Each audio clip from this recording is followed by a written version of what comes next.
what's it all about? Yeah. Like, that's like unnerving because we're kind of relying on you. And well, our introduction, we heard what it's all about. I think we have the answer. I don't know who that guy was. Yeah.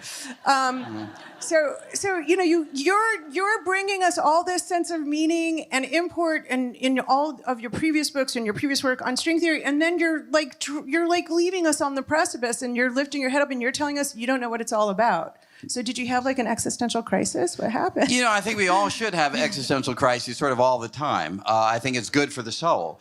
But the motivation for this book was not really to say, I don't know what the answer is, even though I don't really know what the answer is. But it was to give a certain perspective on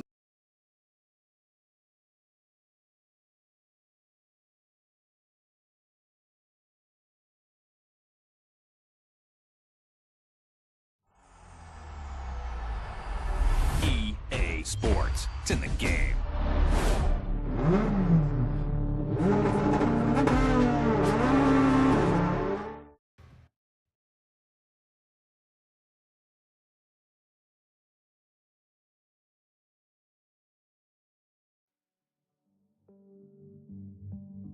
Press the Enter key to start.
the journey toward an answer. And the perspective I take in this book is one that has gotten a bad rap, I would say, over many decades. It's a highly reductionist view of the world, but at the same time injecting the part of the reductionist program that often physicists give short shrift, which is the synthesis. You need to know what things are made of. You need to know what the fundamental laws are. You need to know the ingredients and how they operate, interact, and so on. But to tell a full story, you have to understand how the ingredients come together to build the structures of the world, be those molecules or cells or living beings or conscious self-reflective beings. And when you see all of those stories nested together in one narrative arc, to me, it gives a deeper understanding of where we came from and what's happening at the moment, and ultimately where we're going. And I think that's vital to the search for trying to understand why it is that we're here at all. So it very much feels like that. It very much feels like a rationalist's search for meaning. And you discuss the sort of many scales of meaning, and having sought meaning in physics, found it, but not found all of it, not found all the ways in which to understand it. We'll kind of march through some of the things that you describe, but there's something else, which is kind of the provocation of death. Yeah. And you write so beautifully. You have a line, and I'm going to see if I can render it correctly. You say, in the ledger of birth and death, with entries more numerous than stars in the galaxy, we'll balance with dispassionate precision. In other words, we live, we die, and that will always balance. And that is such a beautiful line, but also intellectually, the motivation of that. How does that spark some creative motivation in you? Well, I mean, I can give my own personal journey toward that perspective, which is, you know, way back, I guess it must have been the 1980s, I encountered a book that had a profound impact on me. It was a book called The Denial of Death by Ernest Becker. I mean, just how many people are familiar with that book? Two, one or two, yeah, fantastic. It's amazing how books that are so well known in one era can just sort of disappear as you go forward. But what Becker was doing was basically channeling the ideas of Otto Rank, who was an early Freudian, broke with Freud at some point, who, as Becker articulated, had this view that the real motivating force behind us human beings is actually the recognition that we are mortal. And we really are, as far as we can tell, the unique species on the planet that recognizes that we have these finite lifespans. And the question is, what does that do to us? And Becker's argument, which has now been carefully furthered by a whole group of social psychologists, is that we try to deny the possibility that we can be fully erased from the world. We try to leave some kind of legacy. It can be a real legacies, right? We build monuments, we build pyramids, but it can also be a symbolic legacy where we create creative work or we have a family. I mean, there are many ways in which we feel that we can integrate our existence in a manner that will not be wiped out when we are gone. And the thing that struck me about that idea as I was studying physics alongside of it is, the more you study physics, you realize that there is a recapitulation of the death of the human being at the level of the universe. The universe itself had a beginning. It has aged, it matures, and if you follow the laws of physics in the manner, for instance, that I described in some detail toward the end of the book, there is strong reason to believe that there is a sense in which the universe itself will die. And so this interplay between the death of the universe as described by physics and the death of the individual, well known to all of us, to me felt like a very fertile place to explore. Yeah, you very much open the book and mirror it in the end, which is as though you're not satisfied with the sense of dread that every human being has that is aware of their own death. You want to make sure that you're like hanging us off the cliff with this hollow sense of dread that it will all be gone one day, right. like the end of everything and time itself. Who the hell is going to want to read this book at that moment? You know, it's like, Jesus, you know. So, but there is a turn that happens in the narrative that maybe is worth discussing, which is I am quite upbeat about the death of the universe. Look, I mean, you know, we were talking about longevity, but there has to be an end to life itself. I mean, nobody wants to live forever. And there's one of these novels where the character at the end says, you know, is in heaven for ages and says, well, is there an alternative to all this bliss and the joy and the golfing and everything I want? Yeah. And they're like, yeah, you know, this, like it's over. And he says, does anyone ever take that path? And I think it's the angel says, everyone takes that path. Right. You know, there are so many works that have explored the possibility of immortality, and in the vast majority of them, it does not turn out very well. So it's a deep human wish and desire, but at the same time, when you think it through in some detail, it's unclear that it yields the return that we can envision. But the point that I think is really important to stress, and it's one that I developed, as you know, from reading the book, is that when you recognize that we are the product of purposeless, mindless laws of physics playing themselves out on our particles, because we are all bags of particles. I think, as I mentioned, this is a line that came out in Stephen Colbert interview on The Late Show, and he shot back immediately, that is a great pickup line. And it is, I should tell you. Feel free to use it at any time. But when you realize that that's all that we are, it changes the way you search for meaning and purpose.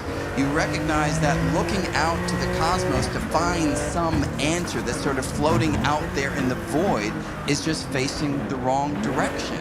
In the end of the day, we have to manufacture our own meaning, our own purpose. We have to manufacture coherence, which is what we do as physicists and what artists and everybody else in the world does in their everyday lives to try to make sense of existence. And when you manufacture purpose, that doesn't make it artificial. That makes it so much more noble than accepting purpose that is thrust upon you from the outer world. So in the end, the final story that you're led to from this kind of journey, I think, is one that is ennobling, not one that leads you to the darkness.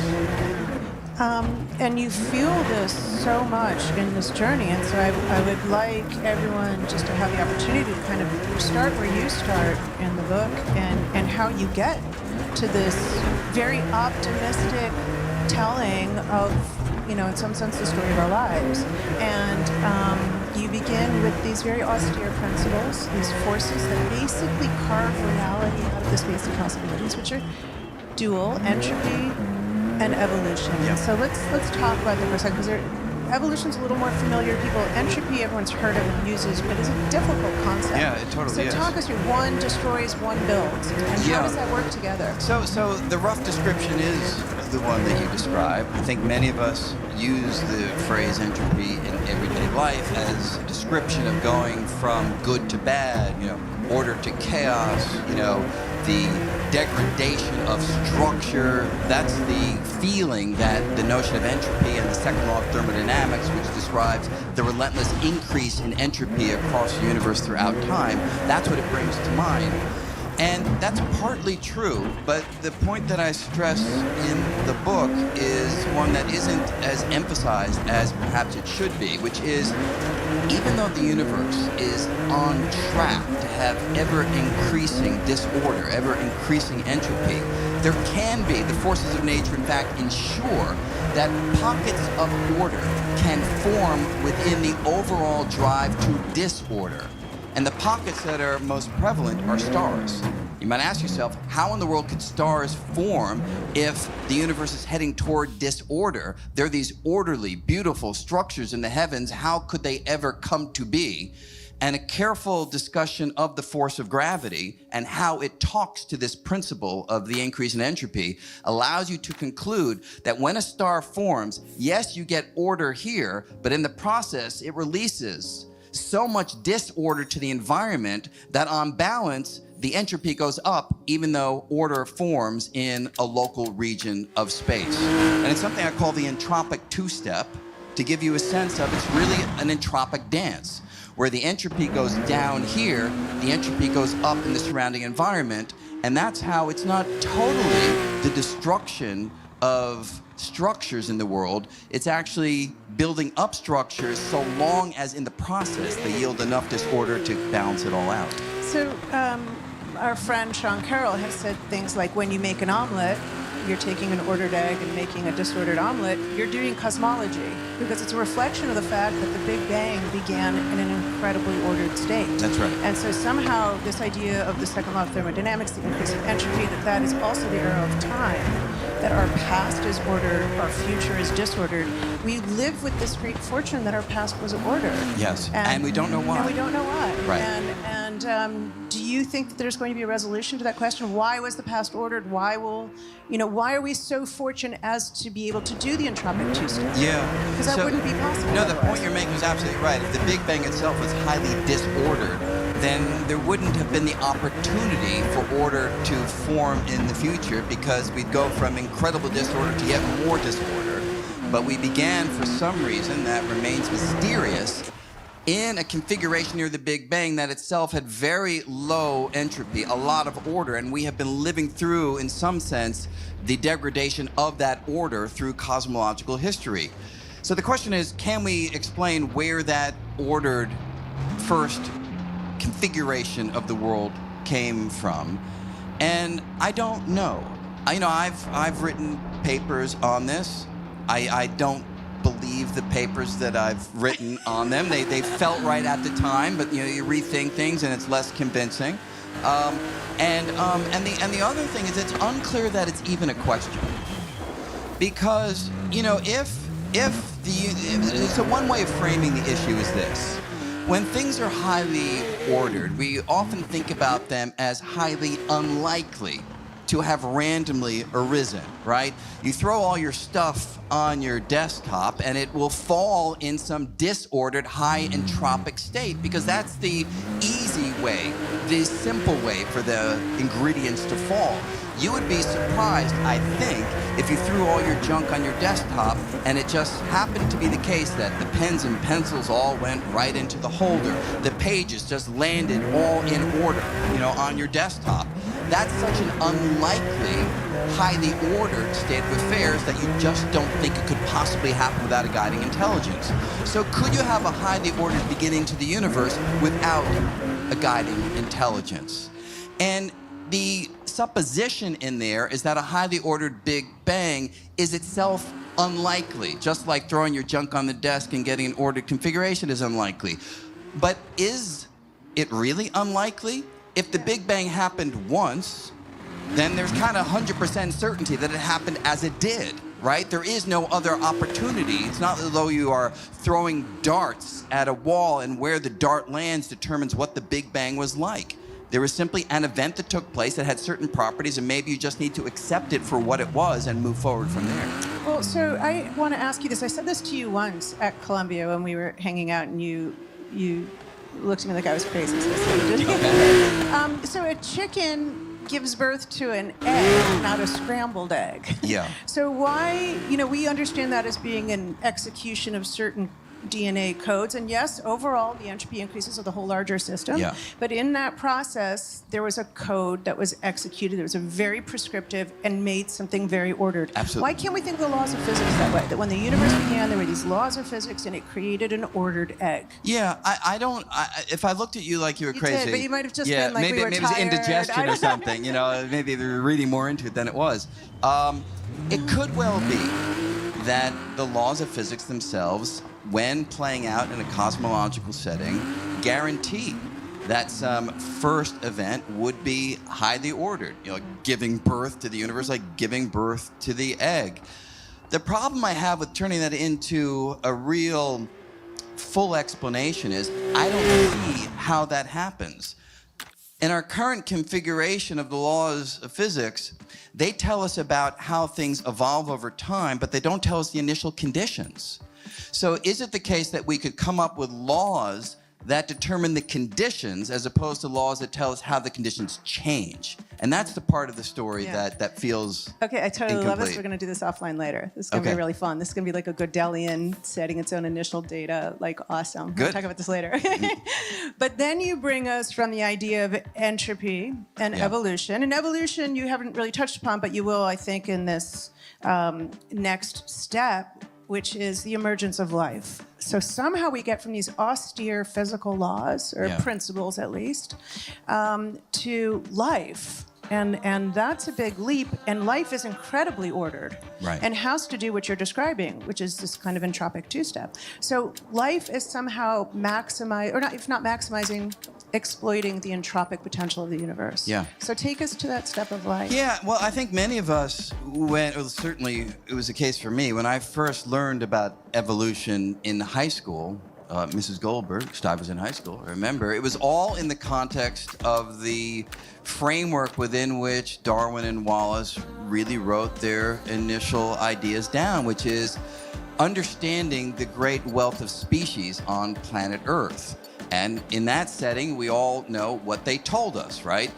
In the descent from parent to progeny, there's descent with modification. And those modifications are such that some of the progeny are worse at surviving, and those are the ones that will be less likely to reproduce. Some are better at surviving. They're the ones that are more likely to reproduce and therefore spread that particular mutation widely through the genetic pool. Now, of course, that version of evolution assumes that life already exists. The question is, does evolution give us any insight, perhaps, into how life itself may have first gotten started? And there are versions of natural selection and evolution which have been developed over the decades which do go further back. There is a version called molecular Darwinism. And molecular Darwinism is a kind of evolution of the universe in which you're starting with atoms and particles, and you recognize that once those atoms learn a very specific trick, once they learn how to replicate, make copies of themselves, that's not all that hard. If you have a bunch of atoms that are stuck together in a configuration and they're very good at drawing in the very same ingredients out of which they are made, they can form the template that copies that atomic configuration, that molecular configuration, yielding copies of itself. So once a collection of molecules learns how to replicate, then you're in an interesting situation. Because if mutations, if some copy is not identical to the original, and if that copy is even better able to make copies of itself, it will draw in more of the raw material in the environment and dominate the molecular demographics. And if in that replication process you get another mutation that's even better replicating, it will then take over. And indeed, you can have molecules coming together in even more complicated structures, and in that way making copies and holding on to information that allows them to not only make copies, but direct the creation of copies. And so this idea, kind of chemical combat, that is a molecular version of Darwinian natural selection, may be how we go from a bath of particles to collections that are ever more ordered, ever more complicated, ultimately taking us to the molecules necessary for life. And you say life is physics orchestrated. Indeed. Like you do not have any illusions of trying to make some magic step. Yeah. You very much are a physicalist and reductionist in that sense. You see life is physics orchestrated, but no less magical. Exactly. I mean, there was a time in the 1800s when scientists didn't have that perspective. The view was, how can you make life out of lifeless particles? And the answer was, you can't. You have to inject something else. The life force has to be put into these particles. But as we have studied life with ever greater intensity, nobody says that any longer. No scientists say that any longer. The recognition is that the laws of physics and the particles of matter coming together in the right configurations, that kind of choreography allows life to emerge. You don't seem to need anything but the ingredients and the laws and these processes that put the particles together. So you're marching us from this completely austere, inanimate world of these theoretical principles towards a consciousness where life becomes a vehicle of consciousness that can reflect and begin to ask these questions, reflect on meaning. And so it's really at this next step when you bring in life as a vehicle for consciousness, and you begin to think about, well, is consciousness exactly the same way? Is it absolutely reducible to the orchestration of physical particles and their relationship that consciousness emerges and there's nothing magic there? And this is, of course, still a very aggressive, ongoing debate, although there are very few people who say it's anything other than. Yeah, I mean, there's some, of course, that do say that you need more, but you're absolutely right. I mean, the progression is you have living beings that ultimately emerge from these processes. Some of those living beings acquire some degree of conscious self-awareness, conscious self-reflection. And the very same conundrum that furrowed the brows of scientists in the 1800s comes to the fore here again, because you can just articulate the same question but swap out some words. How can mindless, thoughtless particles come together in a configuration that somehow yields the inner sensation of thought, feeling, emotion? How can they possibly generate that if they themselves don't have any intrinsic version of those conscious qualities from the get-go? Now, some people respond much as those in the past did with life. They say those particles can't create consciousness on their own. There has to be something else, a consciousness field that we somehow tap into, or the particles themselves made themselves have a little proto-conscious quality. So the electron might have electric charge and mass and quantum mechanical spin. David Chalmers' idea, exactly. Yeah. And in addition to the properties of particles that we are familiar with, maybe they have a little bit of consciousness. I mean, you put a lot of them together, you get a lot of consciousness, and that's what we are. My own feeling, and there's no proof to this, but my own feeling is that we are recapitulating the same story with life, and that at some point, when we fully understand or better understand the brain and mind, we will no longer invest such mystery in the emergence of consciousness. We'll look back at these days and kind of quaintly smile at the ideas that were put forward, and we will recognize, as we do with life, that consciousness is nothing but particles coursing through a globular ray in our particular structure head, and within that motion, those particles generate the conscious sensations that we all experience. So there is this very interesting transition we can think about with consciousness, which sort of helps, which is the idea that some distant relative in the past first developed, before consciousness, attention. This idea of, maybe there's some worm that needed to decide between the heat or the light or the food, and began to develop a map of the external world. And this idea, I think, of simplifying or making a map of the world is a very interesting attitude towards consciousness, because it sense we're kind of overinflating it in some sense. Consciousness might be a consequence of our inability to analyze all the data, right? That there's just too much data coming from the outside. We can't possibly do it in terms of the number of frequencies or the exact temperatures, but so instead we make an approximate map of the external world, and that's probably the first step. And then the next step is a map of the internal world. Yes, exactly. So one person has articulated a view like that is Michael Graziano of Princeton, and he has basically stressed the fact that we look out at the world, we see patterns, and we make models of those patterns in order that we can navigate reality. But those models are always imprecise, incomplete. And when we take that same idea and apply it internal to understand not only, say, what's happening inside my head, but as I look at you right now, I'm kind of trying to figure out what's happening inside your head too, right? Like, am I going on too long? Do you want me to do something? Yeah, right. And these are important things for us to do as a social species, so that we can engage in a manner. Theory of mind. Exactly. Theory of another mind. Precisely, right. But my map of your mind, as well as my map of my own mind, is incomplete. It's imprecise. And with that imprecision, we lose the full link to all of the physical processes responsible for conscious sensation, which is an explanation perhaps for why it is that it feels like that voice up here is floating untethered, is floating unmoored in our mind. The reason it feels unmoored is because we have this imprecise, incomplete map of what's going on, and we leave out the very ingredients that would moor it, that would tether it to physical processes. And that makes it feel so ethereal that we invest it with qualities that may, in fact, not be justified. So if we imagine an incredible AI that it's able to do all the computations necessary to understand the room in terms of every single bit of data that reaches it, would it need to develop consciousness? Would it need to think and feel and have emotions? Yeah, well, need is an interesting question. Or would it at all? Would it, if it doesn't need to, would Darwinian adaptation suggest it wouldn't? Yeah, so it could simply be the case that when you have this kind of complexity, and when you have a structure able to undertake the kind of information processing that we are familiar with each and every day, each and every moment of our lives, it may be that conscious self-awareness emerges as a byproduct of that kind of information processing. It may simply be the case that it has to be that way, that it can't be any other way, as this is part and parcel of the same system.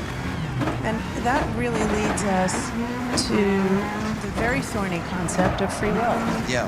Because it's only with consciousness that you begin to reflect on having choices. Yeah. And free will is a bitter debate and not a very popular concept anymore. And I do believe that also you are very skeptical about the existence of free will, but not totally about the idea of freedom.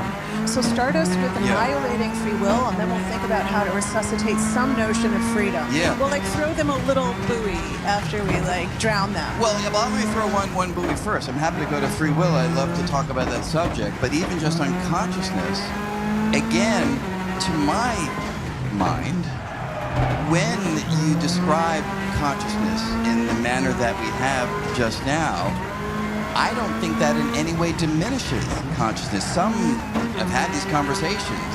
You know, I remember having an on-stage discussion of this sort a couple years ago, and when this discussion of consciousness happened, someone in the back yelled out, "You're describing hell!" You know, and it's like, and I get it, because if we're used to thinking of consciousness as this pristine, spectacular quality that we are endowed with from something magical in the external world, to frame it in a reductionist way can feel like you're flattening it. However, I think it's utterly spectacular that the very same physical processes that are responsible for this pitcher of water or the structure of this table is what's responsible for conscious self-awareness. How miraculous that collections of particles can do and think and feel what we do. That, I think, is the conclusion. It amplifies and elevates the wonder of it all. It doesn't take away from it. Now, to turn to free will, or if you want to... No, I was just going to say, it's the reductionist's defense to say it does not take the shine off of the experience. Yeah. We are still conscious, we still feel it. It doesn't, you don't, by magically analyzing it this way, annihilate the experience of feeling. Right. Now, when it comes to free will, though, I think we do annihilate it.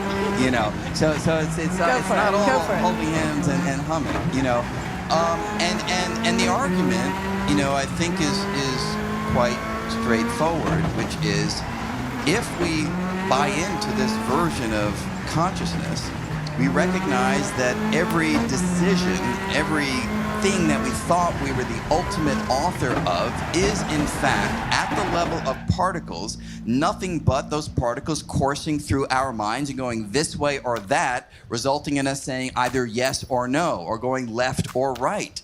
And if the motion of those particles is nothing but physics articulated in the language of particles, if there's no place for us to intercede in the mathematical unfolding, and I assure you there's no place in the fundamental laws of physics where it says keep on chugging along, but when you get to this point, ask the person what they want to do at that point. You know, there's simply no place for us to insert ourselves in the mathematical unfolding of physical law. And that being the case, there is no justification for the intuition that we are the ultimate authors of our actions, that we can somehow supersede the strings that are pulling us, that are governed by the equations of physics. So that version of free will, which is the strongest one, that we are fully calling our own shots, we are the authors of our actions, we are autonomous, that notion of free will seems to be completely incompatible with our understanding of the physical world. So this is your line to Colbert when you said to him, "You're just a bag of particles controlled by the laws of physics." Yeah. And yet, you do a little about face. I mean, not an about face. That's not fair to say. But you do a little. You give us a bone. You give us the buoy. I don't know. I'm losing my metaphors, but this idea that there is still some sense of freedom. Yeah. And that we're more complex than a rock. Right. Exactly. Yeah. So I don't really consider it a bone per se, but I understand exactly why you frame it that way. But my view is that there is an alternative notion of freedom. Not the freedom of the will that I think we all intuitively have, and the one that I described, the absence of, but there's a kind of freedom that we humans have that distinguishes us from the inanimate world. And the point that you're making, a rock is a good counterpoint. Rocks can't respond in any interesting way to stimuli from the external world. We can. Why can we do that? Not because we have free will in the traditional sense, but rather because our arrangement of particles is so exquisite compared to the arrangement of particles in a rock that our particles are able to respond in a wealth of different ways to stimuli that we receive from the environment. So our freedom is not the freedom from the tyranny of mathematical laws. That doesn't exist. Instead, our freedom is a freedom to execute a range of behaviors that are unavailable to the inanimate world. We have unshackled our behavior through evolutionary development, which has allowed us to do things that rocks simply cannot. And I really do mean that as a substitute, not as a bone. I truly feel in my bones that this resolution is really satisfying. I mean, right now I just articulated a sentence. How do I view it? I say to myself, wow, my particles just, they came together and they got that sentence out, and I'm really pleased that they did get that sentence out. And thank goodness for those particles doing, the good thing, doing the good work. And there's a gratification that comes with it. It's a little different from the kind of gratification from free will, but I feel responsible for my actions because, heck, it's my particles doing it. Yeah, it's the laws of physics that are guiding it all, but who cares? Fundamentally, it's me because I am impressing my individuality on what I do because my responses to stimuli are highly iconic to me in the particular arrangement of particles in my brain, as it is for everybody else. Now, this reminds me a little bit of this theory of mind question that you raised earlier. You're trying to figure out what I'm thinking, I'm trying to figure out what you're thinking. And I look at you, and I don't have a perfect theory of other minds. And so to some extent, I have to attribute to you the kind of freedom that you're describing simply in my uncertainty of being able to reduce to the mechanics of the particles and the arrangements and the interactions in your mind. Because of that, I'm left with a complexity so vast and a range of options so vast that the rock doesn't have, that I ascribe to you a sense of freedom. Yes. And so I guess I want to ask you, in the same way that you do to yourself, for the same reasons. And I guess what I want to ask you is, are you to some extent saying that the illusion of free will is equal to this variety of freedom that we can live with? Yeah, I don't know if I need to equate them, and I rather would describe them in terms of the role that they play in my thought process of how I am in the world. And I'm willing and feel forced to jettison the intuition that I have free will, but this other variety of freedom feels really good to me. So I don't consider them to be the same or equal, but this latter version of freedom makes it such that I don't pine so much after the old version. So you really are marching us towards even being able to frame the question of what is the meaning of life to some extent, and the next step is really the development of language and storytelling in this march. And you reflect on the Darwinian explanation possibly of language, and you kind of take it and leave it, and you take it and leave it. But I think it's interesting to reflect on a scientific explanation for the emergence of language, but even more of storytelling. Yeah. And then, does it matter if we understand the Darwinian explanation? Yeah.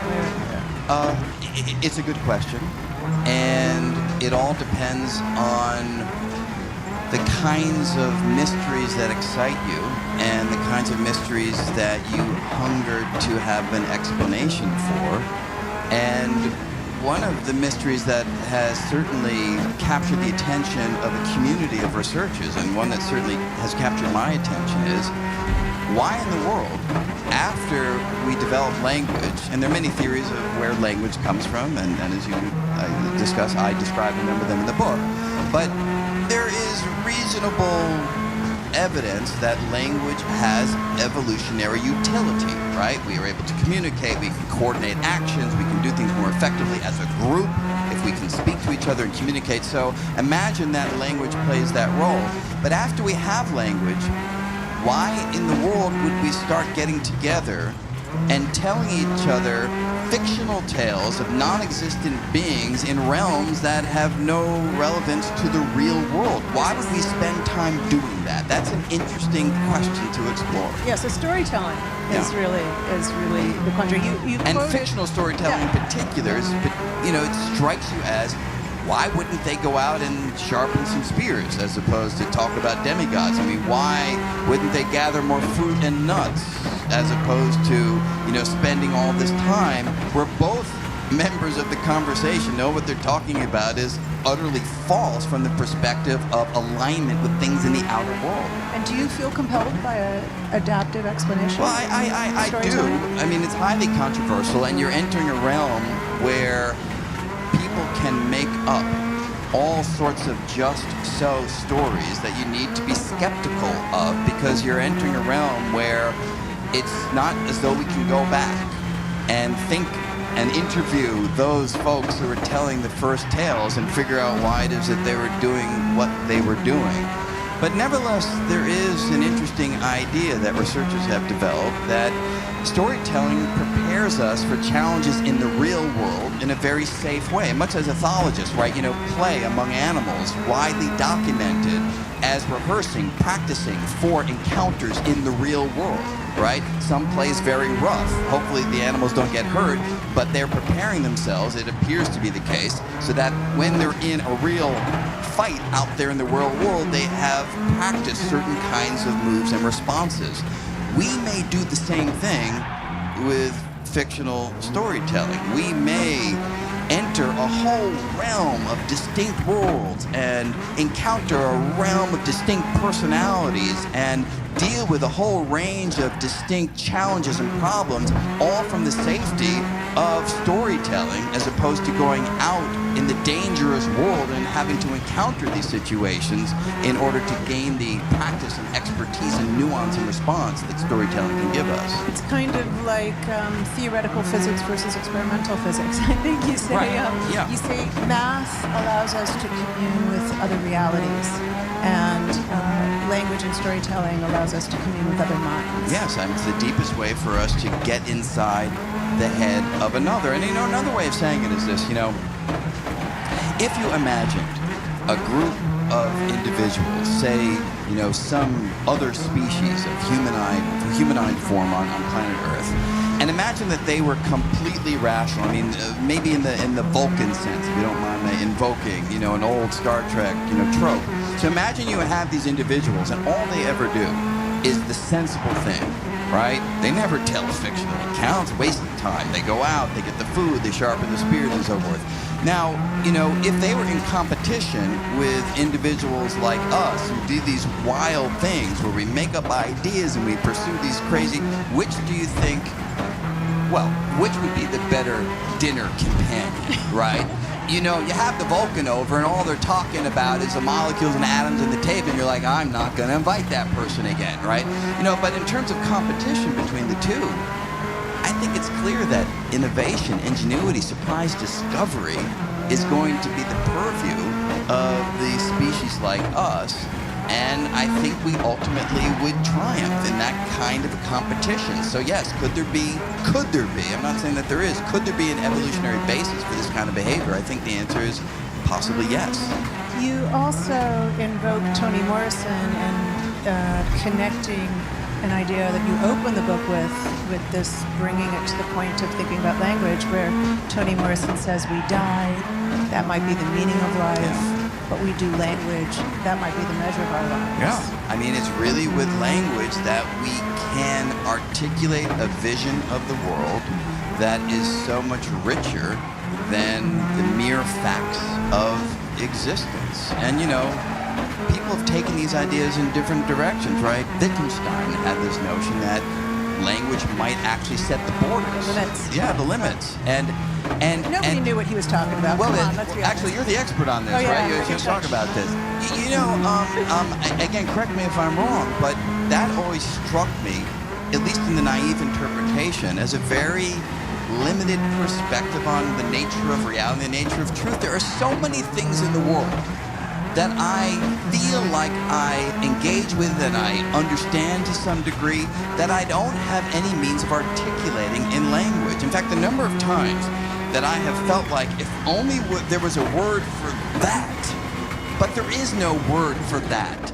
And it resolves itself in a different way in my understanding. So just in defense of Wittgenstein, who really should not be defended just because he was such a nut, but he said, he was talking about the limits of language, and as you said, the rest should be passed over in silence, to that effect. But I always interpreted Wittgenstein as saying, it just cause something actually closer to what you're saying, because he said the limits of language are the limits of my world, but I think really ultimately he was saying something else, that there was like this negative space almost that he fell into, to experience something beyond that could not be summed up by language. But also the beauty of Wittgenstein is we can project whatever we want right on top.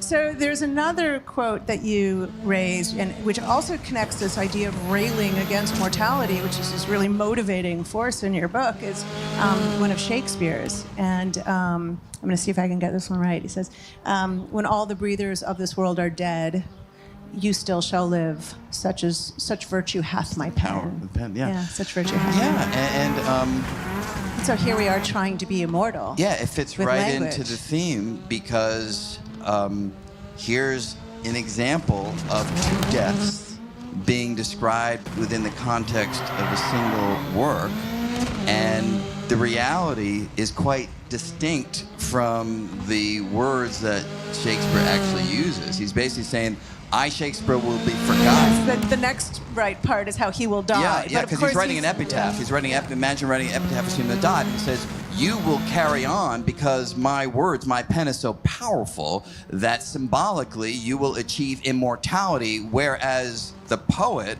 will not be remembered. Now, how many people remember Shakespeare, and how many people remember the person for whom the epitaph is written? So it's a symbolic version. This exactly sort of reflects right back on Gronk and Becker. It's a symbolic version of reaching beyond the mortal nature that we have. And you know, the question arises, you know, in some sense, which is,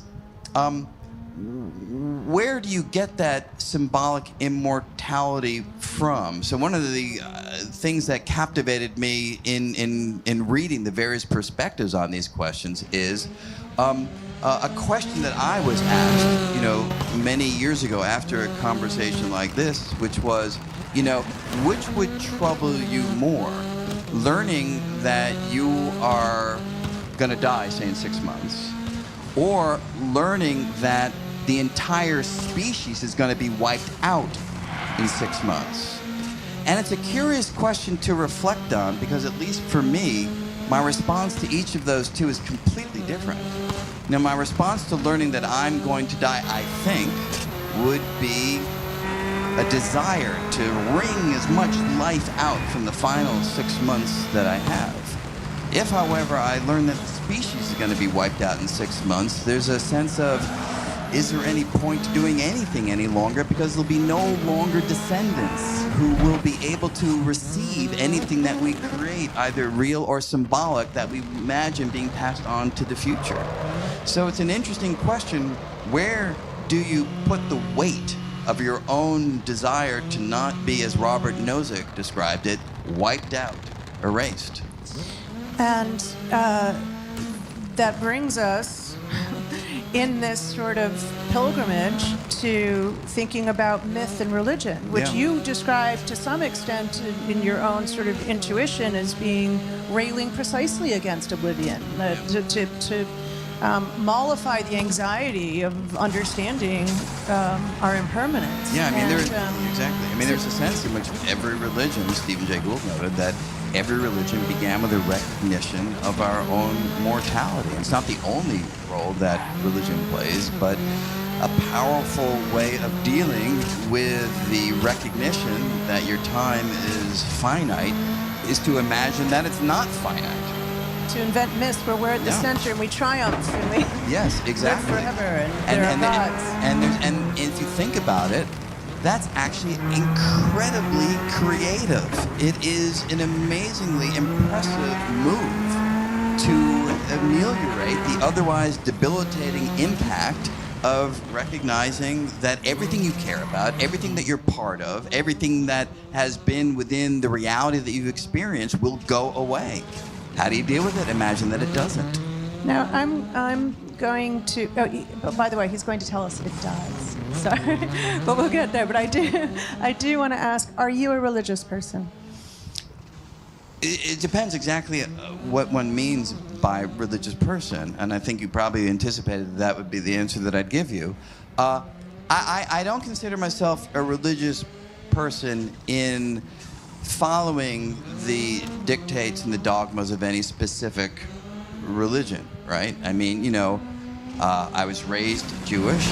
I don't practice that religion in any systematic manner, but I certainly do consider myself to be a spiritual person. And by that, I simply mean I think there's great value in not just trying to understand the external world, which is pretty much what we have done with our lives, trying to understand the basic laws and the particles and cosmology and things of that sort.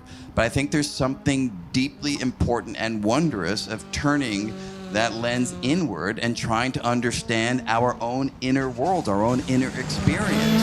And I consider that to be a spiritual quest to figure out how we're part of this reality. So in that sense, yes. I mean, you also describe, both with language and with myth and religion, these narrative layers that give you a higher level truth within the rubric of being a physicalist. Exactly. And so I also wanted to ask you, because I know that you have this unusual relationship with your brother, where you've become this very influential theoretical physicist, and your brother is quite a religious person. Yeah. Very much in the sense of doctrines that are adapted from history. Yeah, I don't know if he's actually here at the moment. Is Brian's Joshua, are brother you here? Joshua? Maybe not. Good. Okay, I'll talk more freely.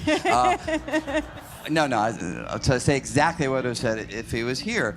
You know, my brother's a good deal older than I am, about 13 years older.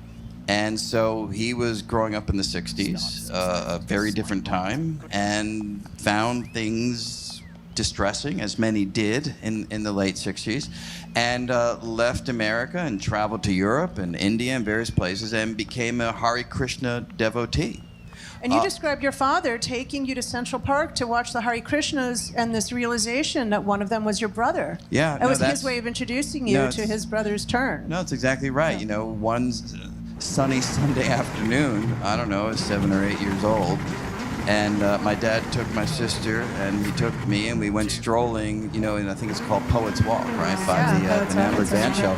And as we're walking along, we stopped because there's this big group of Hare Krishna devotees drumming and chanting and things of that sort. And over there in the corner, I look, and it's my brother. And I had no idea. I thought he was in college. I had no idea that this is the direction that his life had taken. But, you know, he had, you know, the shaved head with just hair in one spot and the flowing robes, and was out there, you know, energetically part of this ritual. And does he remain with that same group?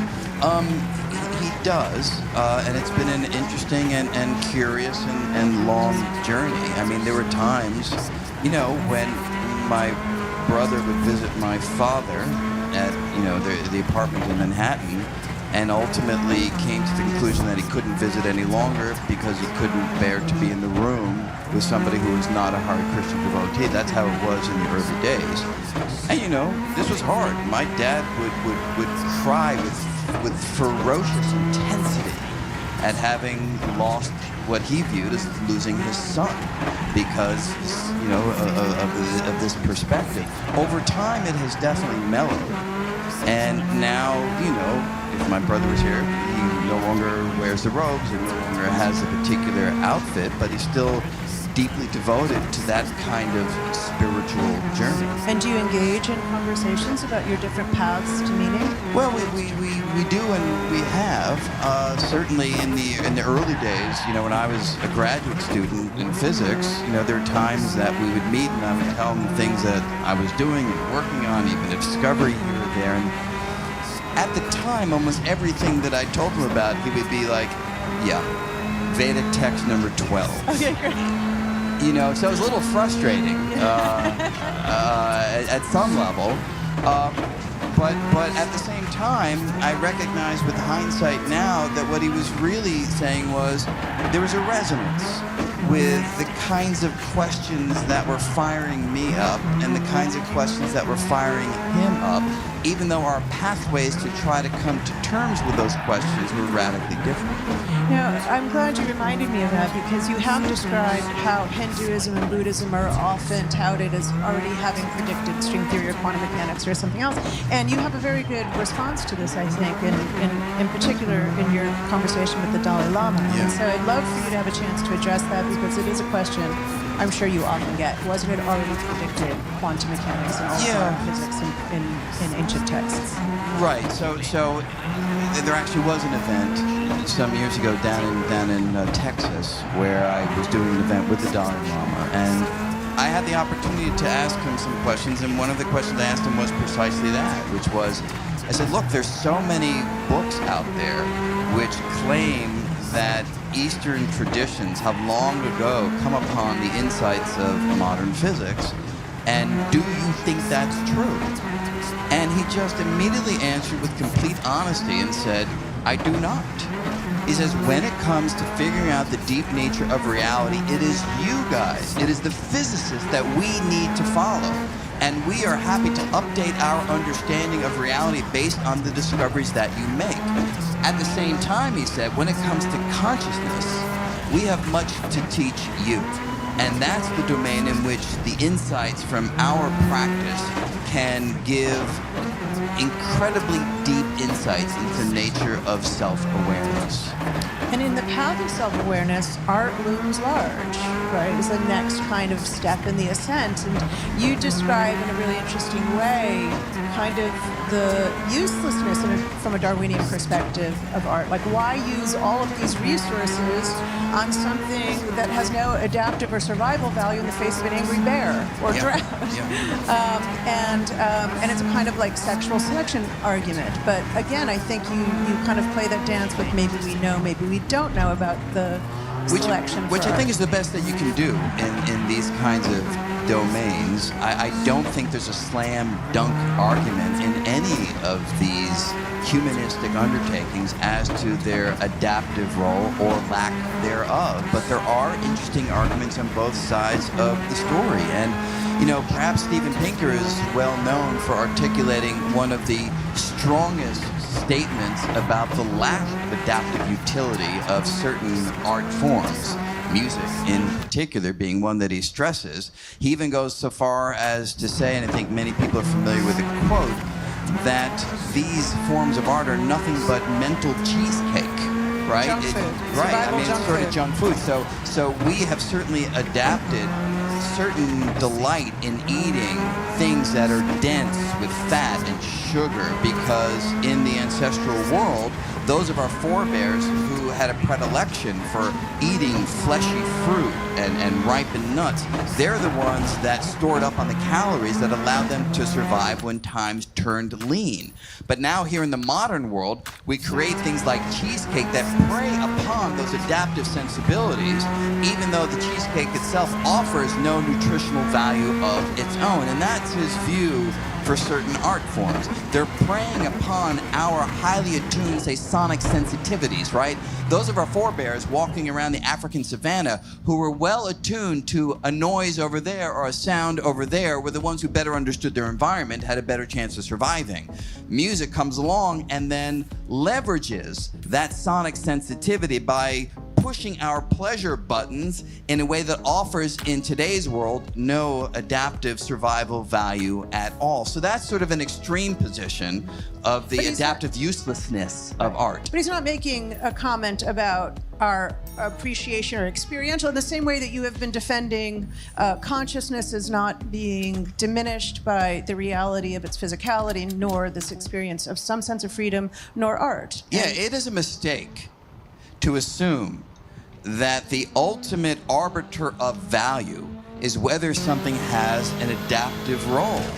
It's not. It's simply a fact, a quality, an element of how the world operates. So Pinker himself has great respect for and highly values artistic exploration and works of art. He's simply asking, is it the case that these behaviors are of value in one particular domain, helping us to survive?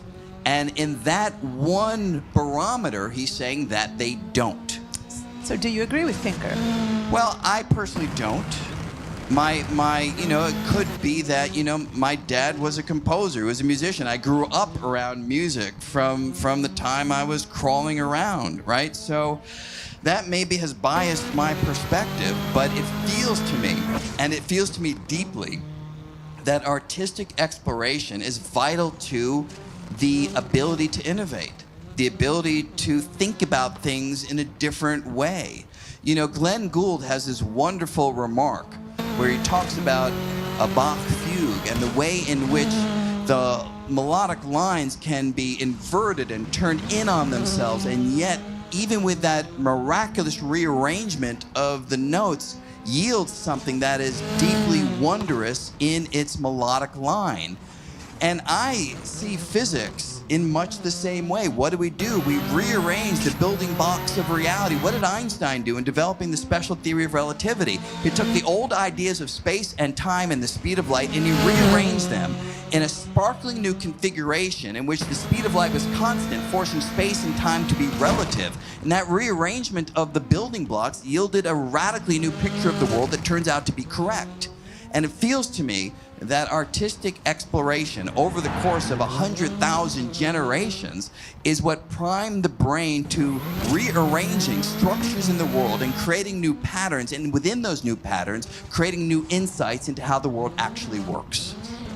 It's a beautiful description, and I often say theoretical physics is one of the last places, or one of the last disciplines in which with a straight face you can describe beauty as being a motivating factor. Yeah. And it really is. I mean, we can see one solution and another solution. It comes to the same answer at the bottom of the page, but one is beautiful and one is somehow clumsy. One is elegant. One is elegant, one is like not. the universe. Yes, exactly. And all of this, really, these assessments are assessments of conscious minds that have some experience of freedom, if only by the complexity of the internal prodigious arrangements that they're allowed. Yes. That, you know, came from exploiting the entropy potential of the universe. You know, came from this very austere beginning in a Big Bang that was just these principles driving us to this point. We are pretty sure we exist, because after all, consciousness is the only thing we're really sure of. True. And then you bring us to the frontier of the end of time, which returns us. It sort of leaves behind this complex tapestry for a second of these things that emerged from this complex evolution, and returns us to the austerity of entropy and the unfolding of the universe. Yeah. And you have an absolutely beautiful description of, to the best of our knowledge, the end that we face to a cosmological time. Yeah. And I was wondering if you would be willing to take us through some of that. Yeah, sure. In the book, I use a metaphor to try to help give the reader, and frankly, me as well, an intuitive understanding of timescales that really defy human intuition. Because to really talk about the far future of the universe, you need to talk about timescales that are fantastically longer than even the stretch all the way back to the Big Bang. So to do that, I ask the reader, and I'll ask you here now to go with me. Imagine that we use the following metaphor. Imagine we have the Empire State Building. And imagine that every floor of the Empire State Building represents a duration that's 10 times that of the previous floor. So ground floor is 1 year, first floor 10 years, second floor 100, third floor 1,000, and so forth. So in this scheme, we are going exponentially far into the future as we climb up the stairwell of the Empire State Building. Now in this scheme, everything that's happened from the Big Bang until today extends to just above the 10th floor, roughly 10 billion years. And as we go forward, we're just going exponentially beyond that. And I'll just take you through a couple of the floors to give a sense of what happens.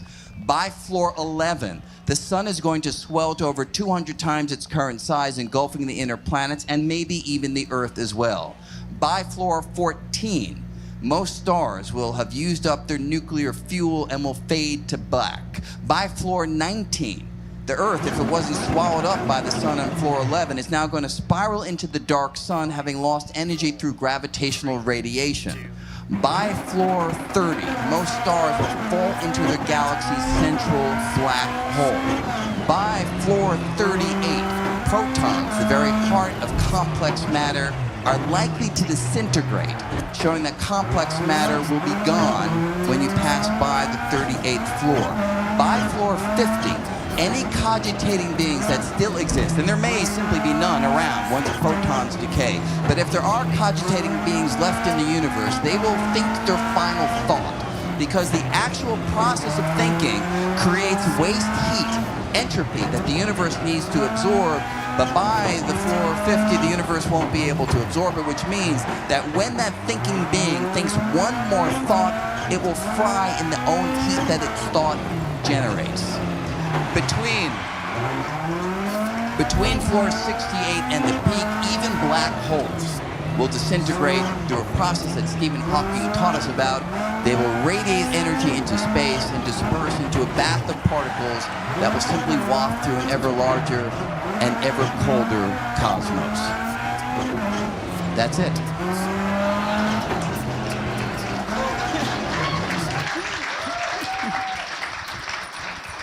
So this really is the apex of the journey, the idea that not just do your particles cease to be organized in your particular way, but that ultimately the entire universe actually has an end where thought cannot be anymore. And I think it's very much embedded in your title, Until the End of Time. You say something to the effect that it's a noble charge that we have to try for ourselves to find meaning until the end of time. Yeah. Because after that, shrug. Shrug, but there's also one little epilogue that's perhaps worth as a footnote just to bring up. When you have all these particles floating in the void, and when you have virtually unlimited time for them to meander around the cosmos, there is something weird that on occasion can happen. Those particles can slam into each other and sometimes stick together in groups of 2 or groups of 3 or maybe even groups of 4. Sometimes they'll disperse, but sometimes they'll continue to group into ever large configurations. There is a non-zero chance that those particles can come together to yield a particularly interesting structure. A human brain floating in the void. Imprinted, say, with the thoughts, let's say it's my brain, there's actually a non-zero chance that if we wait long enough, my brain will reconstruct out there in the void. And if that were to happen, that brain would think that it's having this conversation right now, even though that brain had no history whatsoever because it just spontaneously formed out of the motion of particles. So there is a bizarre way in which thought may be resurrected over fantastically long timescales. I should just say what the timescales are. The Empire State Building took us up to, say, 10 to the 100 years. That's a really long timescale. The timescale for a brain to form in the void from the random motion of particles is 10 to the 68. That is a fantastically long timescale. But think about it, there'd be nobody waiting around for that brain to form, saying, hey, come on, brain, what's going on there? And therefore, if you have virtual eternity, these weird things may possibly happen. You also raise the subject that the universe is infinite, and you won't even go near the multiverse, that actually, they're called Boltzmann brains, that the number of Boltzmann brains will exceed the number of what we call ordinary brains. Yeah, that's quite disturbing. That's quite disturbing. Because if I were to ask anyone in the audience, excuse me, Miss Boltzmann brain? Yeah, well, I say, where did your brain come from? And you say, that's a little personal, but I don't really mean it in that sense. Your brain, you would tell me, emerged, when you were born, when you were conceived, and you'd go through the whole lineage, your parents and grandparents and so forth, and you might take us right back to the Big Bang. That might be the story you tell of where your brain comes from. But as Janet just mentioned, these weird so-called Boltzmann brains that form out of the random motion of particles, they can happen for a near eternity, while your story only holds water between roughly the 1st and the 10th floor of the Empire State Building. Or maybe let's go to the 30th floor to be really generous in our assessment. Beyond that range, there simply aren't the particles to yield the kind of story that you just told, which means sheerly based on probabilities, there are so many more Boltzmann brains out to eternity than there are brains that form in the traditional manner that you described, that if you're rational and think just about the numbers and probabilities, it's far more likely that your brain just formed out of the void and thinks it's having these experiences. So the story you told was really beautiful and quaint, but it has no basis in reality if you allow for these brains to form in the void, which is a very disturbing conclusion, even to physicists, I should say, because it undercuts rationality itself. If my brain could possibly have just formed in the void, thinking that it studied quantum mechanics and general relativity, and thinking that it understands the data that supports those theories. But if all that is wrong because it never happened, then I can't trust even the very laws that lead us to conclude that these brains should form in the void. So we really undercut our own sense of rationalism if we allow these crazy things to happen, which means, just to summarize, we physicists pretty much use this as a diagnostic tool. If our theories really allow for these spontaneous brains to form in the void, we think that our theory needs to be reanalyzed, reassessed, modified in some way to get rid of this quality. So you've brought us to this precipice in which there is this ultimate death of even thinking itself in a universe that faces a kind of oblivion that is totally profound and not specifically human and much more severe than that. And yet, in the opening of this conversation, you said, but I view this in a wonderful way. And I very much feel that we're on this trip with you, that this was something you were going through. Yes. And you come to this point where you describe your own kind of epiphany, this moment where you felt this calm connection. And you described a feeling of gratitude, like for experience itself. Yes. And I think that would be a beautiful place to hear you close this trip. Yeah, well that is a good summary. Again, because when you recognize that we are the product of these laws that have no purpose, they have no meaning, they're not endowed with anything beyond the mathematical qualities that they have. And when you recognize that, you realize that there isn't some answer that's floating out there, and rather you change your perspective and recognize that we are the product of these laws acting themselves out from the Big Bang to the present time, and that involves a nearly infinite collection of quantum processes, right? Each of which could have turned out that way instead of this, yielding a reality in which neither you nor I nor any of us would exist. And yet, against those astounding odds, we are here. And it's more than that. It's not just that we're here. We are collections of particles, as we described, that have the incredible capacity to think about the world, to reflect on reality.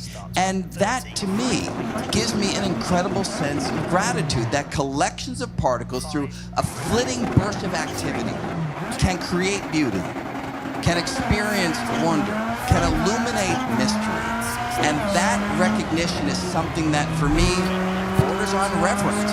How remarkable, how stunning that we are here and that we can do the things that we do. And frankly, in a world that has qualities that many of us find distasteful, dark, chaotic, destructive, debilitating, to have a sense of reverence for our moment in the cosmic timeline adds something which I think is deeply valuable. Brian, thank you so much. We're not done.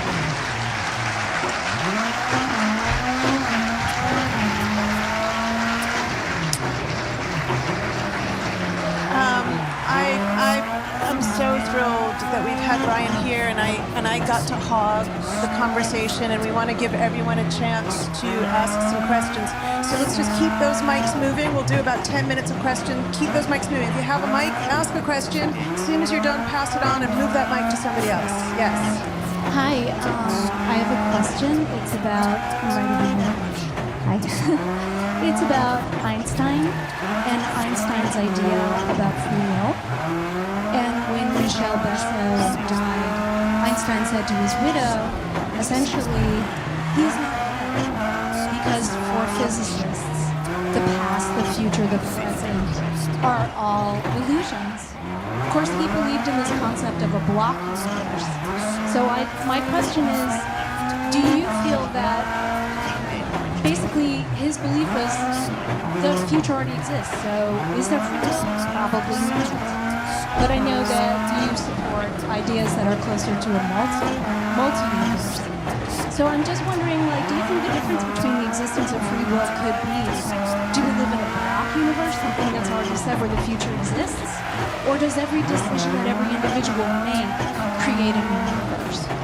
Yeah, so it's a very good question, and one way of framing that question, which I think retains the essence of what you're asking, is Einstein was viewing the world in terms that we consider to be classical physics. Quantum physics was something that didn't really move him in the way that it moves physicists today. And in a classical world, you have the situation where if you tell me the state of the world right now, the equations dictate precisely what the world will be like later on. And in that world, it seems virtually impossible to talk about free will at all. The future is locked in place by virtue of the knowledge that you have of it today. In a quantum world, things are a little bit different. The quantum laws do not predict what things will be like tomorrow based on how they are today. They predict the likelihood, the probability that there'll be one way or another tomorrow based on how they are today. Now, some people see in that an opening for free will. They say, aha, it's the choice, in some sense, of the outcome. That's where we're able to intercede in the unfolding. And the problem is that's utter nonsense.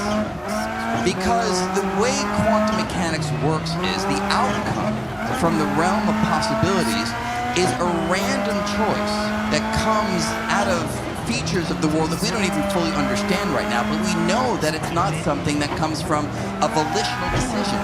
So if you learn that the way your particles move was, say, governed by somebody flipping a coin backstage, would that probabilistic freedom give you a sense of autonomy? I don't think so. That's not what we mean by autonomy. That's not what we mean by free will.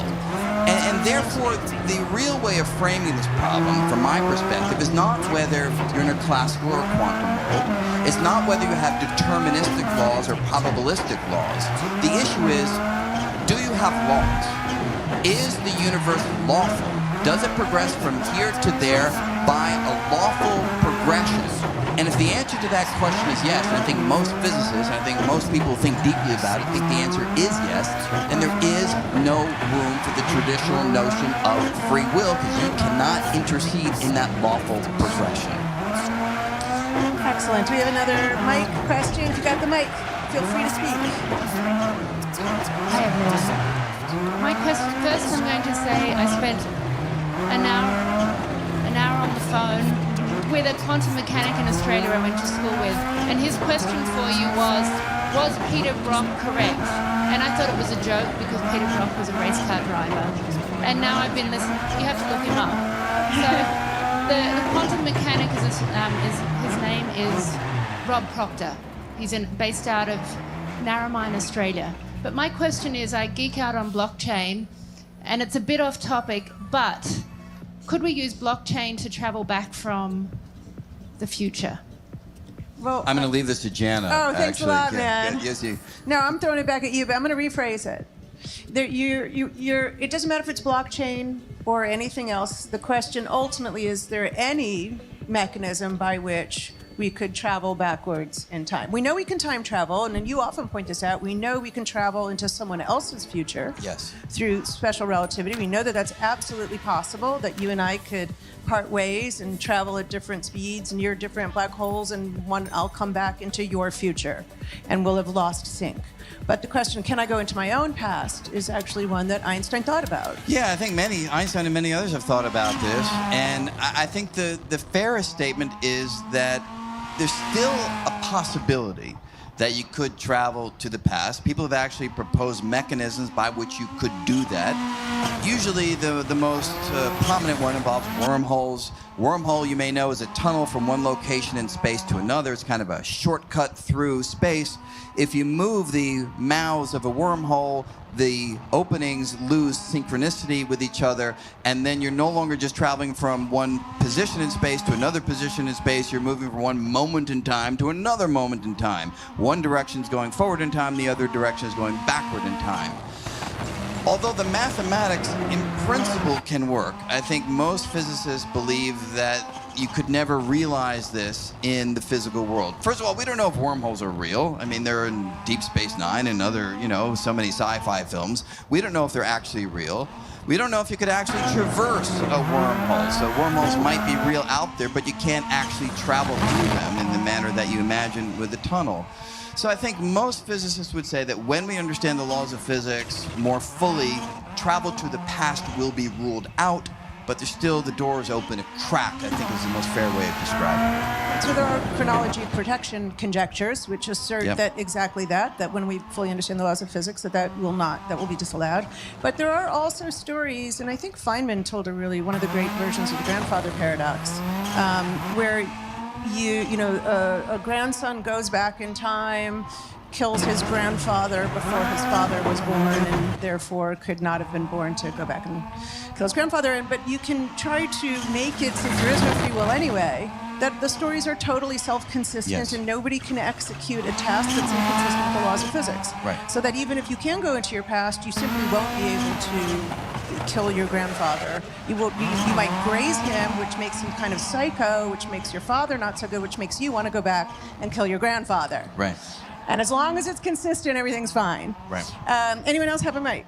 I had a question about Schrodinger. I mean, he was trying to reconcile biology with physics, and I thought that some biologists thought that was sort of problematic. But I've heard a lot of biologists refer to biology as sort of the messy science, and that physics doesn't really explain everything in biology. And then also, in terms of biology, you talk a lot about natural selection, but some biologists are talking about sort of survival of the luckiest now, that there isn't actually such a to a lot of the traits. In your book, you make reference to Schrodinger's book on life. Yeah, I mean, Schrodinger wrote a book, called What is Life in 1943, based on lectures that he'd given the previous year, and he was one of the rare physicists who was willing to move outside his domain of expertise and try to use physics to address questions that other scientists have been pondering for some period of time. So I think now, as we reflect back on what Schrodinger said, he got a lot of things wrong in that book. It was the 1940s. It was before the discovery of the structure of DNA. Nevertheless, he had many ideas that hinted at the right direction. And the point that you're making is a good one. As science progresses, we challenge old ideas, we try to refine them, we try to ensure that they're better able to describe the better data that we acquire through our intense investigations of the world. And things will change over time. But I think the bottom line assessment of Darwinian natural selection is that it's rock solid. Sure, there are details around the edges that people are going to think about and work on and refine over time, but the core idea that Darwin gave us is alive, well, and solid. Let's take one more question. If you've got a mic, feel emboldened. I've got a mic if you don't. Yes? Okay. Someone's getting one. Gotcha. This is maybe a weird question.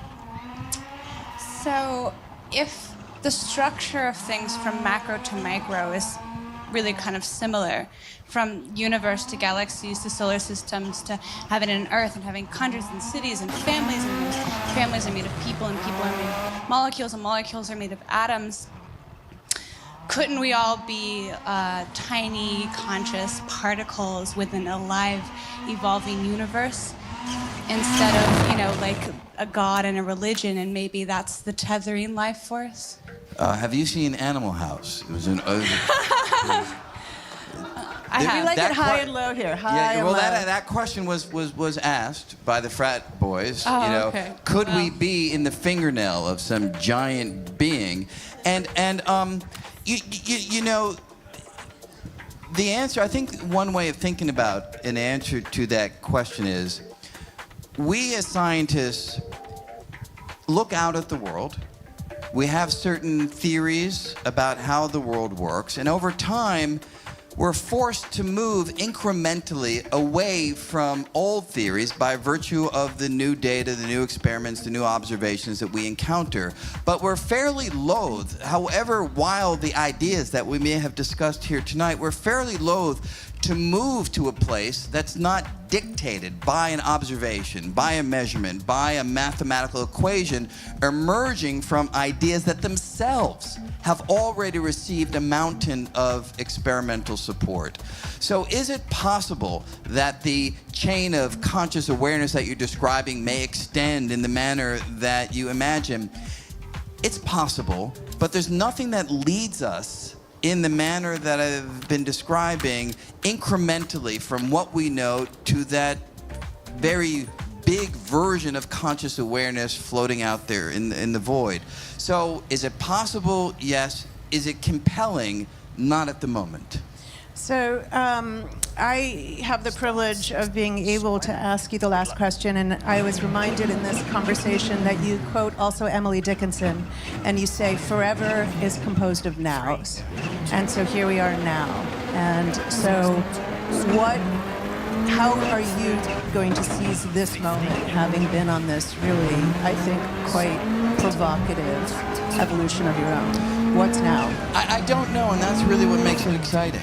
You know, I think many of us, and I think it's even more prevalent among kids today, because I see it in my own kids, there's a desire to kind of map out the world, map out the life, impose the coherence that will allow you to answer questions of that sort in terms of where you're going to be, what you're going to do. And I think, personally, I think this partly comes from the focus on electronic gadgetry, where we are constantly engaged with something and never allowing the mind just to be. So for the moment, having spent this time writing this book, thinking about these ideas, I just want to let my mind be and see where it goes. Brian, such a pleasure. Thank you so much for joining us.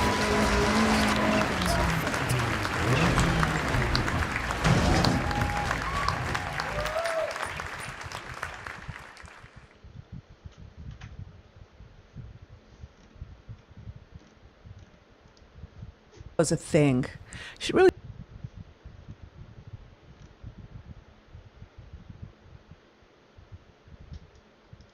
It's like we said, membranes.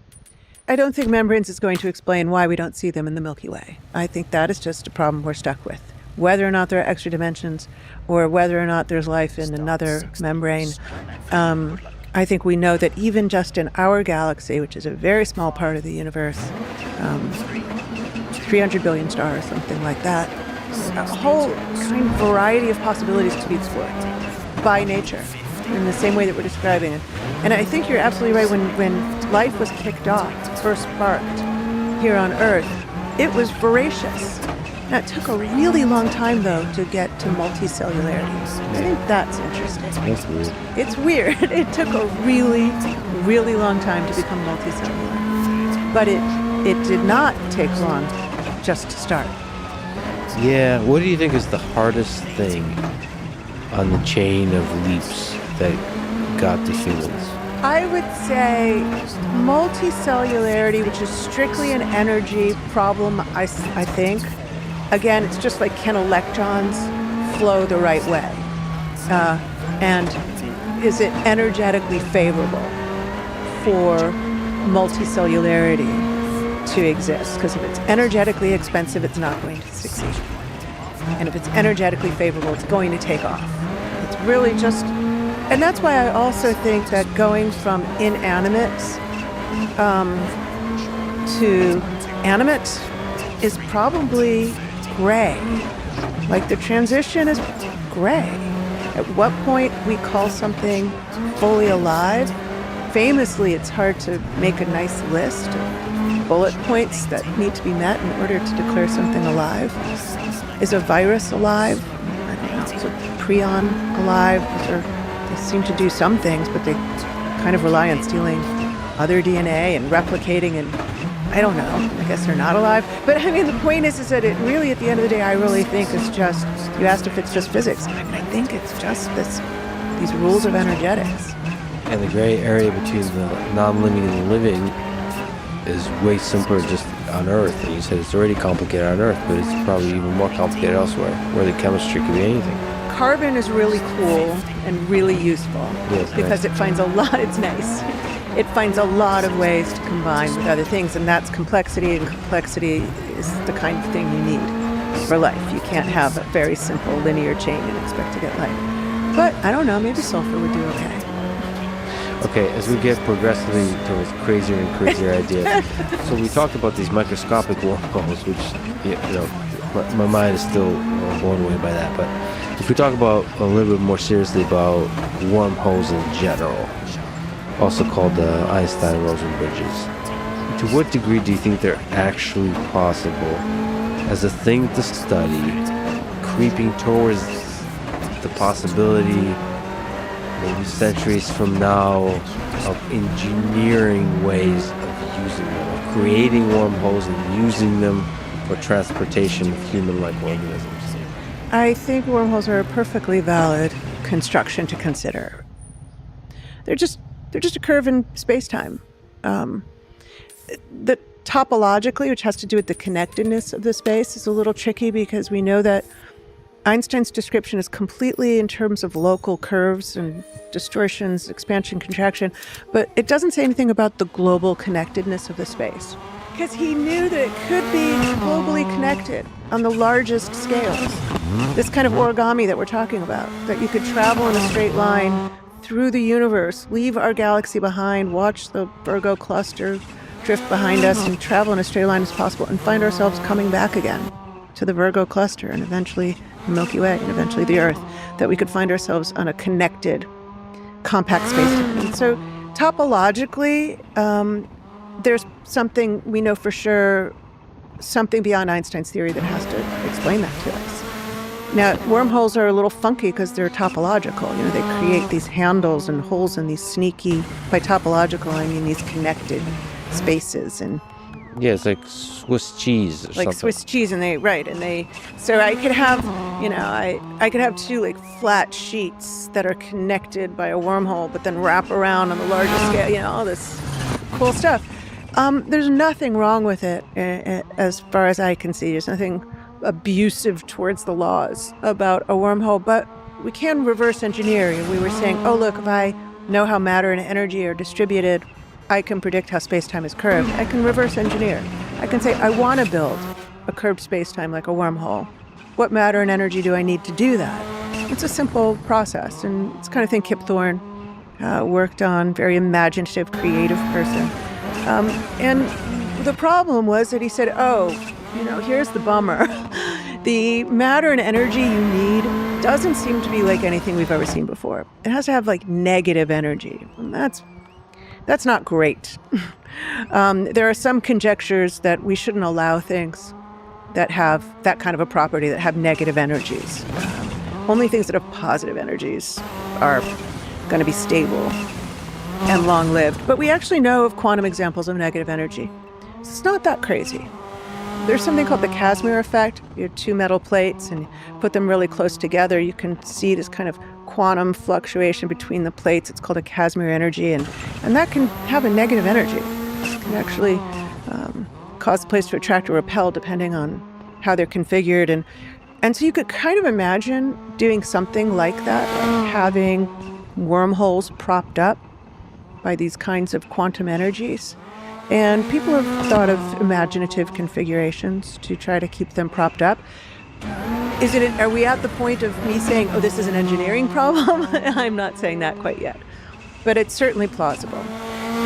Yeah, so you have to get a lot of this kind of weird matter. You need a lot of this weird matter to send a person through. Right. That's going to be really challenging. I'm not saying it's simply an engineering problem, but it's all within the realm of plausible physics, I think. I think that's super interesting, and I think it's obviously intricately and deeply connected to black holes. Is it fair to think of wormholes as just two black holes that are connected somehow? People have looked at that. They tend to be non-traversable wormholes. They're not trying to prop them open. But yeah, I mean, some of this ER equals EPR quantum entanglement, they're trying to connect black holes. You know, it's really cool. It's not quite following the chalk. And by that, I mean, we can't exactly start at a concrete place, calculate all the way to the end yet. So if I may read off some of the ideas that Kip Thorne has had about how to artificially construct wormholes. So the first method involves quantum mechanics and the concept of quantum foam, and this is the thing we've been talking about. Now, to create a wormhole, these tiny wormholes would need to be enlarged and stabilized to be useful for travel. But the exact method of doing this remains entirely theoretical. No shit, you think so? So these tiny wormholes that are basically for the quantum entanglement of the particles, somehow enlarged. Man, playing with the topology of the Swiss cheese would be so interesting. Even to get a hint. That would be like top 3, if not one of the, maybe even number 1 question for me to ask. If I got a chance to ask an omniscient being of like a question they can get an answer to, maybe with some visualization, like the shape, the topology of the universe. Yeah. But like I need some details. Right. Unfortunately, I'll get an answer that I can't possibly comprehend. Right. It's a hyperbolic manifold that's identified across. Yeah, exactly. You need to be able to ask a follow-up question. Yeah, exactly. Yeah, that would be so interesting. Anyway, classical quantum strategy. The second approach combines classical physics with quantum effects. This method would require an advanced civilization to manipulate quantum gravity effects in ways we don't yet understand. There's a lot of... In ways we don't understand. Yeah, there's a lot of... And then there's exotic matter requirements. There's a lot of... But I can tell you, stabilization. I'm pretty sure all of them have in common the feature that they're saying, here's what I want my wormhole to look like first. So it's like saying I want to build the building first. So they construct, there's an architecture of the space-time that they're after. And then they reverse the Einstein equations to say what must matter and energy.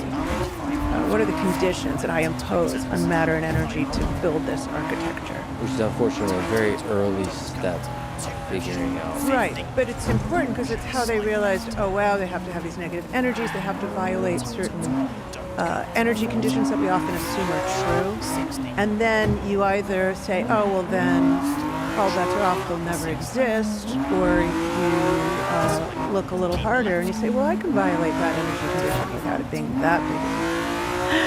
And again, quantum mechanics often does violate those energy conditions. So do you think the studying of black holes and some of the topics we've been talking about will allow us to travel faster than the speed of light, or travel close to the speed of light, or do some kind of really innovative breakthroughs on the propulsion technology we use for traveling in space? Yeah, I mean, sometimes I assign in an advanced general relativity class the assignment of inventing a warp drive.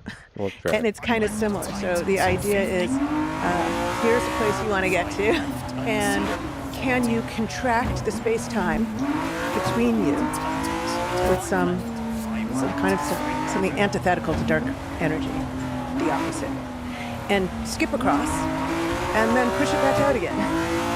That's all. You can do that in the context of doing relativity. Now, I can't find the energy that has these properties, but I also can't find dark energy. So we've already been confronted with something that we look at the space-time. The space-time is expanding ever faster. We say, what could possibly do that? We don't know what it is, but I can tell you about its pressure. I can tell you certain features about it. And I just call it dark energy. I actually have no idea. It's just, that name's just a proxy for what this, it should be called invisible, but it's not actually dark. It's in this room. It's not hard to see, so it's not dark. It's literally invisible. So maybe that was a misnomer. But the point being, I still don't fundamentally know what it is. That's not so terrible. That's the state of the world that we're actually in. So maybe warp drive is just kind of like a version of that. I don't know what form of matter can do that yet, but at least I can identify the features that are needed. So figuring out what dark energy is might improve. Yeah, it might. It is positive energy and a negative pressure, which is kind of like a rubber band sort of quality, because pressure is pushing things outward. Dark energy has a very strange sort of quality that as things move outward, you feel more energy as opposed to less energy. The energy doesn't get lower, it gets more. But it doesn't have the right features for the wormhole, but those are some pretty surprising features. We again can conjecture, like, oh, hey, you know, the quantum energy of a vacuum kind of behaves that way. That would be a great resolution to the dark energy problem. It's just the energy of empty space, and it's the quantum energy of empty space. That's an excellent answer. The problem is by all our methods, all the understanding we have, that energy's either really, really huge, way bigger than what we see today, or it's like zero. So that's a numbers problem. We can't naturally fine-tune the energy of empty space to give us this really weird value so that we just happen to be seeing it today. But again, we can think of a kind of dark energy that exists. So the question is just why is it such a weird value?